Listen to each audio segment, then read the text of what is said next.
Vidalone, donnons de la voix à la santé. Bonjour et bienvenue pour ce nouveau podcast Vidalone, le podcast qui donne de la voix aux soignants. Dans cet épisode réalisé avec le soutien institutionnel d'AstraZeneca, nous allons parler de la dyspnée, un symptôme majeur de l'insuffisance cardiaque et de la BPCO. L'association cardiopathie-BPCO est une réalité fréquemment gérée en cabinet de médecine générale, mais comment savoir si la dyspnée a une origine primaire cardiaque ou pulmonaire ? Nous allons précisément en parler avec nos invités, les docteurs Christophe Pinet, bonjour. Bonjour. Vous êtes pneumologue à Aix-en-Provence et le docteur Serge Kovnator, bonjour. Bonjour. Vous êtes cardiologue à Thionville. Christophe Pinet, peut-on considérer comme logique cette interaction entre le cœur et les poumons ? Totalement, oui. La dyspnée, c'est clairement, avec la toux, l'un des deux symptômes principaux de consultation des patients en pneumologie. Mais c'est un symptôme que les cardiologues rencontrent également beaucoup. Donc oui, la dyspnée peut être d'origine pulmonaire, clairement. Oui, la dyspnée peut être d'origine cardiologique, clairement. Mais je crois que on en parlera un petit peu plus tard. Il faut pas oublier que la dyspnée, c'est aussi tout ce qui va autour du cœur et du poumon, les muscles, l'entraînement, l'activité physique, et ça c'est le rôle du médecin, du cardiologue, du pneumologue, de faire la part des choses, de ce qui est une origine organique, de ce qui est une origine qui est plus une origine du patient, avec un déconditionnement le plus souvent. Même question pour vous, Serge Kovnator, peut-on considérer comme logique cette interaction entre les poumons et le cœur ? Il y a une interaction logique d'ordre anatomique, de proximité, je dirais. Et ça joue un rôle, on en rediscutera peut-être, cette proximité. Et puis, il y a des facteurs de risque communs. Il y a notamment le tabagisme, mais aussi tout ce qui est facteur de risque inflammatoire, qui émerge maintenant comme étant un point essentiel, et des connotations génétiques aussi, qui sont mises en avant les derniers temps. Il y a une interaction dans les différentes pathologies. Par exemple, les patients qui ont une insuffisance cardiaque, 19% d'entre eux, 20% d'entre eux ont une BPCO qui la plupart du temps est inconnue. Le fait d'avoir une exacerbation de BPCO, ça entraîne un surrisque de mortalité cardiovasculaire, non seulement de mortalité liée aux problèmes pulmonaires, mais de mortalité cardiovasculaire. On dit que cette mortalité chez quelqu'un qui a une BPCO et une maladie cardiovasculaire est pratiquement multipliée par 10.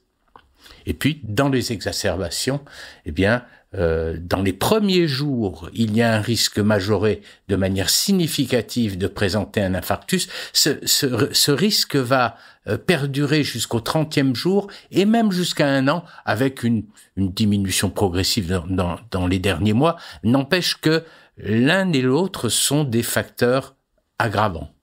Autrement dit, même si aujourd'hui on n'a pas réellement toujours fait le lien, c'est un problème qui est extrêmement important aujourd'hui. Serge Kovnator vient de le dire, les proportions de patients qui sont atteints de BPCO et qui méconnaissent leur pathologie cardiaque, elle est très importante. Est-ce qu'il y a des facteurs communs, à ces patients qui sont atteints de BPCO ou de soucis cardiaques ? Comme vient de le dire Serge, clairement, les facteurs, c'est des facteurs de risque communs. Et le tabac est le premier facteur de risque. Et puis, c'est des patients qui se ressemblent. C'est-à-dire, c'est des patients qui sont souvent en surpoids. C'est des patients qui sont souvent très déconditionnés parce qu'ils ne bougent plus de par leur pathologie chronique et puis de par une certaine habitude à ne plus bouger. Je crois qu'il faut dire ça. Et puis, l'interaction entre les deux se retrouve dans la mortalité que l'on peut avoir de ces patients. Si on parle outre la dyspnée, mais la mortalité, chez les patients BPCO, on peut répartir ça en un camembert de 3 tiers. Il y a 1 tiers des patients qui vont mourir de leur BPCO, 1 tiers des patients qui vont mourir de causes cardiovasculaires et 1 tiers de patients qui vont mourir d'autres causes oncologiques et autres. Donc on voit clairement que le poumon, le cœur, ce sont 2 pathologies qui sont totalement interconnectées et les patients, quand ils ont l'un, généralement ils ont l'autre et vice-versa. Et d'où la collaboration très étroite qu'il faut avoir entre les 2 spécialités, parce que quand un patient a une BPCO, il faut rechercher une insuffisance cardiaque, et quand le patient a une insuffisance cardiaque, il faut rechercher une BPCO, les 2 pathologies étant des facteurs de risque l'une de l'autre. Chez un patient qui se présente avec une dyspnée, Serge Kovnator, la consultation avec un cardiologue est-elle obligatoire et quelles peuvent être les causes de cette dyspnée? Alors, il faut dire que face à une dyspnée, le médecin généraliste, voire le patient, ont une première crainte, c'est le cœur. Ça, c'est pas pour dénigrer nos amis et collègues pneumologues, mais c'est le fait de la réalité. Et donc, je dirais qu'il ne peut pas y avoir une consultation cardiologique pour dyspnée sans avoir des données qui pourraient faciliter le diagnostic. La première de ces données, outre l'examen clinique bien évidemment, c'est un dosage des peptides natriurétiques, BNP ou NT-proBNP. Si ce dosage est dans les normes, ça n'est pas une insuffisance cardiaque, car la première cause potentielle de dyspnée, c'est l'insuffisance cardiaque. Ça peut être aussi un angor, une maladie coronaire, ou enfin une embolie pulmonaire, et là on se retrouve avec nos amis pneumologues à jouer ensemble, si je peux dire. Et comment le cœur peut-il affaiblir les poumons? Alors, le cœur n'affaiblit pas les poumons. L'insuffisance cardiaque, alors il y a plusieurs formes d'insuffisance cardiaque, mais disons l'insuffisance cardiaque à fraction d'éjection altérée, qui est peut-être pas la plus fréquente, mais la mieux connue, c'est une incapacité de la pompe cardiaque à assurer un débit cardiaque et une oxygénation satisfaisante des différents organes. Cette insuffisance cardiaque et cette incapacité se traduisent par une augmentation des pressions en amont, une rétention d'eau jusque dans les poumons, hein, et c'est là qu'on va avoir cet œdème pulmonaire. Ça y est, on a rejoint les poumons. Alors la consultation chez le cardiologue, à défaut d'être obligatoire, le patient se l'impose, puisque en première intention, il pense à un problème cardiaque. Quid de la consultation avec un pneumologue? Est-elle obligatoire, Christophe Pinet? Devant une dyspnée inexpliquée, elle est également obligatoire, parce que les moyens diagnostiques que nous avons ne sont pas à disposition du médecin généraliste et bien entendu du patient. Donc la consultation pneumologique est indispensable pour faire un débrouillage et pour faire un diagnostic de repos.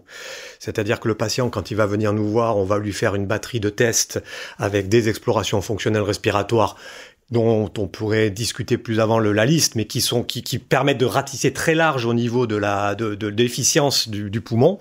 On peut également faire des mesures des gaz du sang qui permettent d'apprécier le taux d'oxygène et le gaz carbonique dans le sang. Et avec ces éléments de repos, ça nous permet déjà d'éliminer une grande partie des pathologies respiratoires les plus banales, les asthmes déséquilibrés, les BPCO, des pathologies infiltratives. Donc on a déjà sur ces éléments beaucoup d'éléments.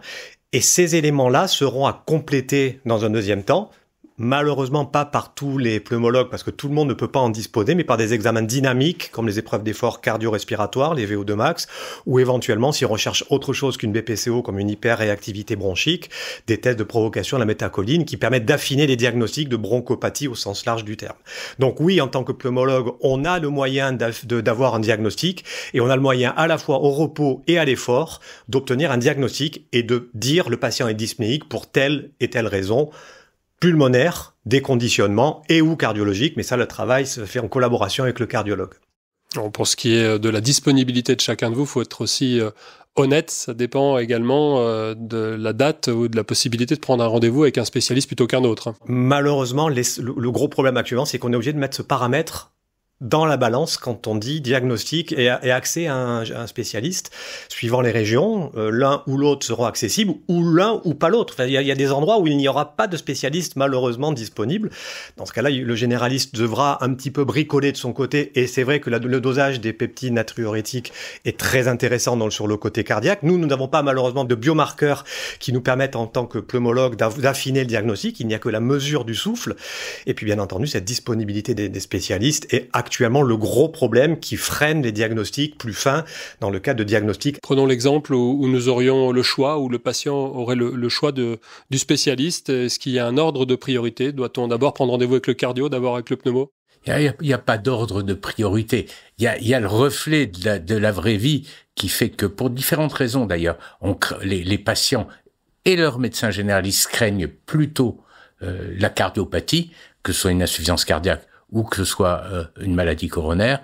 Et puis, je crois qu'il y a quand même une disponibilité, un nombre de cardiologues plus important dans le paysage français que le nombre de pneumologues. Et puis, enfin, les différents examens qui vont permettre de trier, si je puis dire, les patients, eh bien, il y a l'électrocardiogramme. Alors, encore une fois, la clinique. La clinique, ça, c'est fondamental. Il y a l'électrocardiogramme, et puis il y a surtout l'échocardiographie qui est pratiquée maintenant par, pratiquement tous les cardiologues en France, et qui, elle, va discriminer insuffisance cardiaque, quel type d'insuffisance cardiaque, valvulopathie, et puis orienter peut-être vers une maladie coronaire. À quelle fréquence est-ce qu'il faut réaliser ces examens ? Tout dépend du point de vue dans lequel on se place. Si c'est diagnostic, il faut déjà le faire une fois pour essayer de bien screener le patient et de bien savoir de quoi il s'agit. Maintenant, si c'est un patient qui a une cardiopathie avérée, tout va dépendre de la cardiopathie, tout va dépendre du traitement mis en place. Après, si c'est un patient pour lequel on suspecte une BPCO, il y a urgence à passer la main pour essayer de prendre en charge de manière efficace le patient, surtout dans les circonstances d'urgence cardiologique ou BPCO si c'est une exacerbation. Retrouvez nos formations sur Vidal Campus. Le docteur Kovnator vient d'évoquer les examens cardiaques. Quels examens réalisez-vous en pneumologie et à quelle fréquence ? Comme je l'indiquais tout à l'heure, c'est vrai que la fréquence, ça dépendra beaucoup de la disponibilité du spécialiste. Donc on peut pas parler de fréquence. Si au moins une fois dans sa vie, un asthmatique et ou un patient suspect de BPCO a une exploration fonctionnelle respiratoire complète chez un pneumologue, c'est déjà énorme. Je ne pense pas actuellement, malheureusement, quand on voit le sous-diagnostic de la BPCO, que ce soit le cas actuellement. Ça, c'est un des vrais problèmes.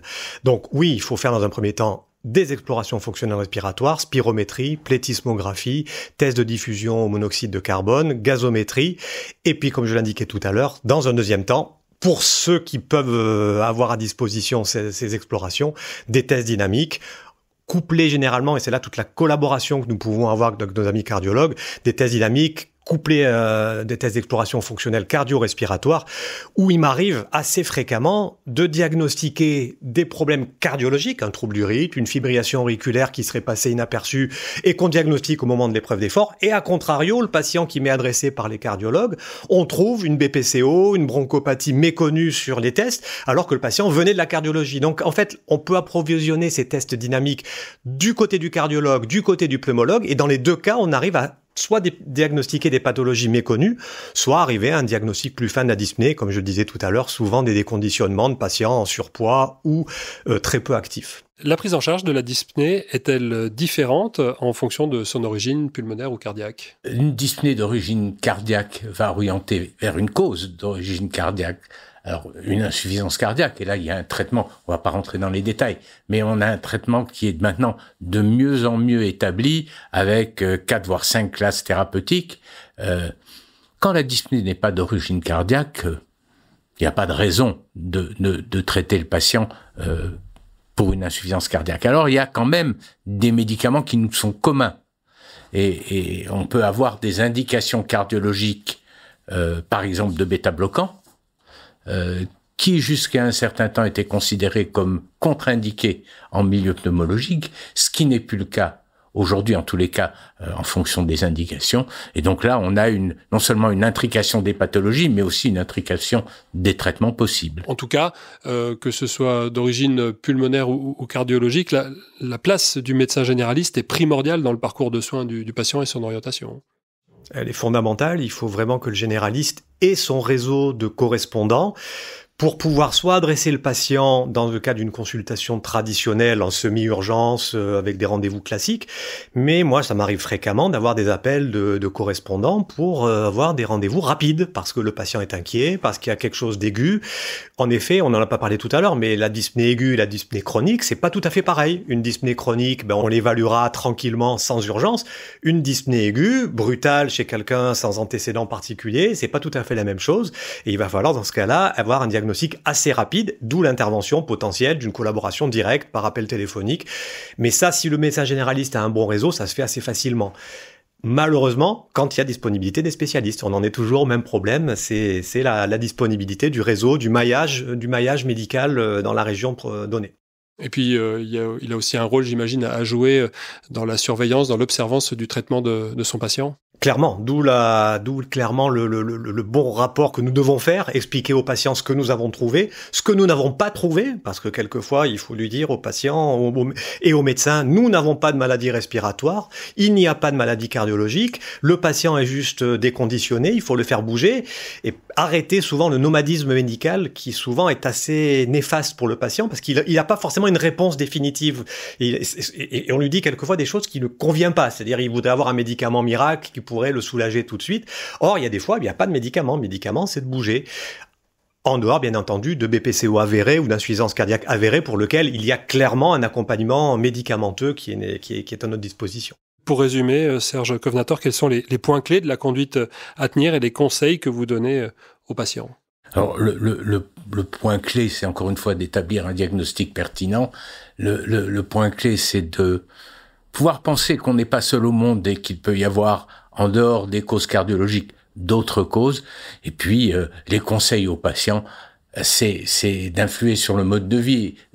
Quand on parle de patients qui ont une cardiopathie, notamment ischémique, ou de patients qui ont ou une BPCO, le rôle du tabagisme est ici fondamental.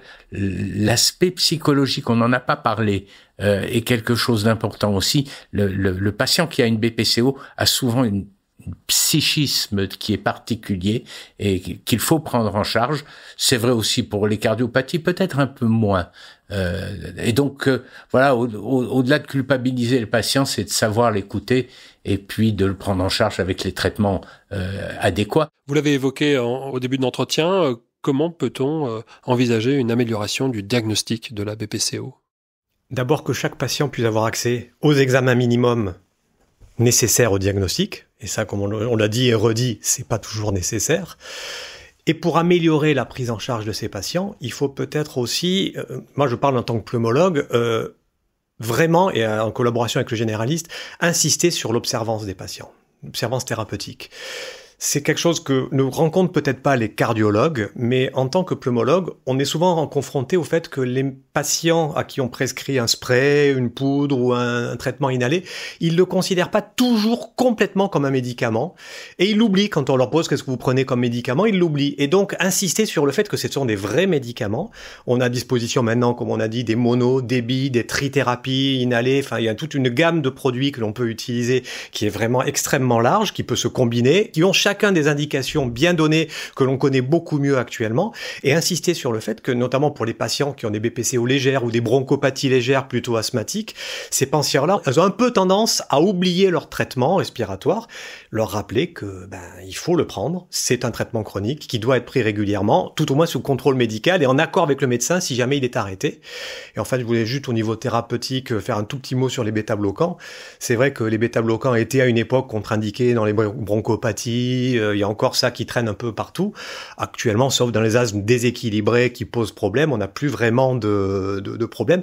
La seule petite nuance qu'il faut avoir sur les bêta-bloquants, c'est que de par leur effet inotrope négatif, et moi qui fais pas mal d'épreuves d'effort cardio-respiratoire, on se rend compte que quand on fait pédaler les gens sous bêta-bloquants, ça limite leur capacité à l'effort, très clairement. Donc, on traite d'un côté une pathologie cardiologique, mais on limite quelque part aussi leur activité de par l'effet inotrope négatif. Et donc, il faut bien que les patients soient conscients que le bêta-bloquant a beaucoup d'effets positifs, mais il peut avoir également, au niveau purement capacité à l'effort, des effets délétères. Oui, c'est vrai. Il faut noter cependant que les bêta-bloquants, qui étaient un traitement, je dirais, presque universel dans les cardiopathies, ont leurs indications qui sont maintenant un peu plus restreintes. Je voudrais rajouter également que, malheureusement, en cardiologie aussi, le problème d'observance, notamment dès qu'on passe des épisodes aigus et qu'on est dans ce qu'on appelle la prévention secondaire, eh bien, le problème d'observance reste un problème majeur. On avait évoqué à un moment aussi la création de projets de centres de la dyspnée. Est-ce que c'est une réalité ? Enfin, moi, c'est un projet au sein de mon établissement que j'ai bien en route, que j'ai commencé à monter avec un projet multidisciplinaire, là aussi. Un projet avec, bien sûr, la pneumologie, la cardiologie, la radiologie, parce qu'on n'a pas parlé d'imagerie, mais on peut se faire aider sur l'imagerie, notamment les scanners, pour affiner les diagnostics de pathologie pulmonaire parenchymatée au niveau du parenchyme. Et puis, bien entendu, tout ce qui va autour de la dyspnée, du déconditionnement, les rhumatologues, les kinés, tout un tas de choses qui pourraient être mis dans le sac du diagnostic et de la prise en charge globale de ces patients. Et un centre de la dyspnée, c'est quelque chose qui, à moyen terme, devrait voir le jour à Aix-en-Provence. Merci Serge Kovnator. Merci. Je rappelle que vous êtes cardiologue à Thionville et merci à vous Christophe Pinet. Merci. Je rappelle que vous êtes pneumologue à Aix-en-Provence. C'est la fin de notre entretien consacré à la dyspnée. Il a été réalisé avec le soutien institutionnel d'AstraZeneca. À bientôt pour un nouveau podcast Vidalone, le podcast qui donne de la voix aux soignants.